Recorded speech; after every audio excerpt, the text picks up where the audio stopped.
This is the story about how my own mom scammed me out of money and credit. I know that sounds crazy. What mother would do that? I asked myself the same question throughout the entire thing. See, as I was growing up, I was never really taught about the basics of finances.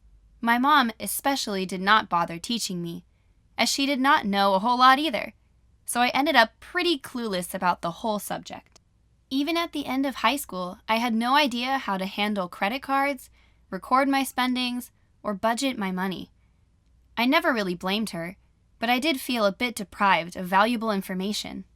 Soon, though, I was accepted to university, and thanks to my high school academic achievements, I was able to go with a full-ride scholarship.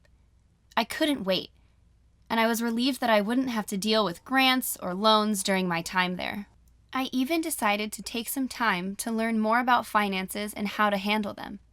I was careful not to accept any credit cards during this time or do anything I was uncertain of. Finances might have been a scary thought, but I made sure not to mess it up. My life was taking a turn in a fantastic direction, and I was so excited for the life that was out in front of me. By the end of my education, I was ready to take on more financial responsibility. I felt a lot more confident and informed now that I had been properly taught about it. Maybe I could get a credit card? Then I could build my credit and find a nice apartment. Away would be the days of dorms and roommates. I was so ecstatic that I went straight to the bank to talk about getting a card.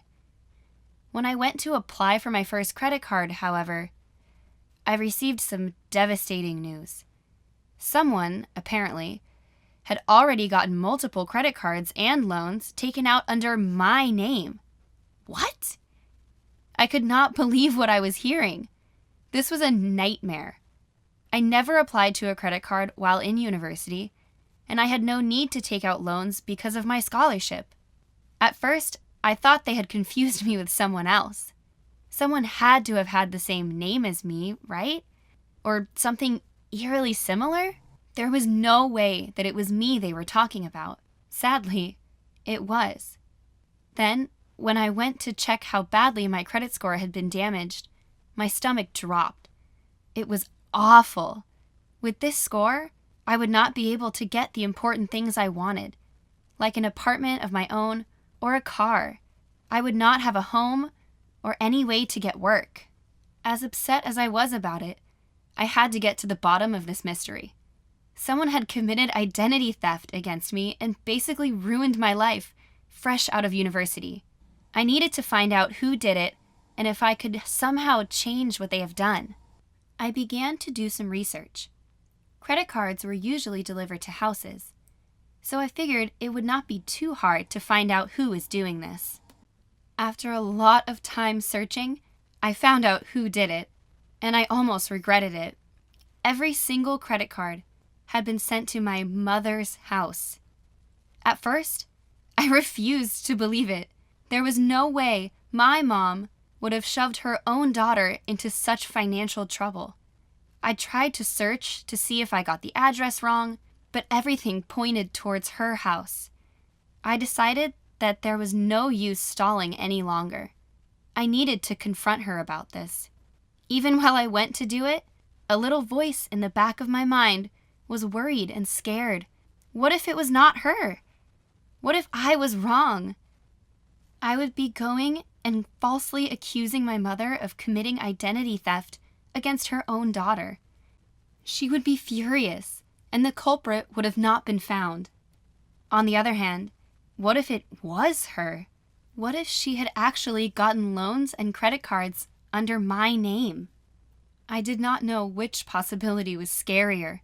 In fact, I just wished the entire situation would disappear. Just poof, gone.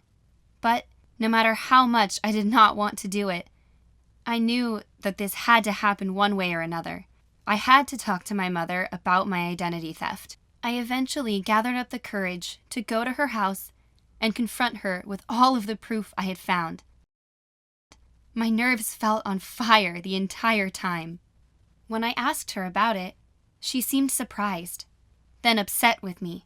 She denied it at first, even pointing out that a mother would never do such a thing to their daughter. She even sounded disappointed in me, blaming me for allowing my credit score to drop so low. I felt like shrinking into a ball, but I had to stay strong. I knew I had compelling evidence. And if it really wasn't her, maybe she would be willing to help me catch the criminal. After I showed her the proof of where all of the credit cards had gone to, and all of the loans that weren't mine, she cracked. She admitted everything. My mother really had been the one to shove me into this situation. While I was away at university, she had gotten into deep, deep credit card debt and didn't know how to get out of it. So, instead of research, she used my information to apply for loans to pay off her debt, then got new credit cards through me. I was so enraged that she had done this to me. She used me to get out of the trouble she had created, and I will never forgive her for that.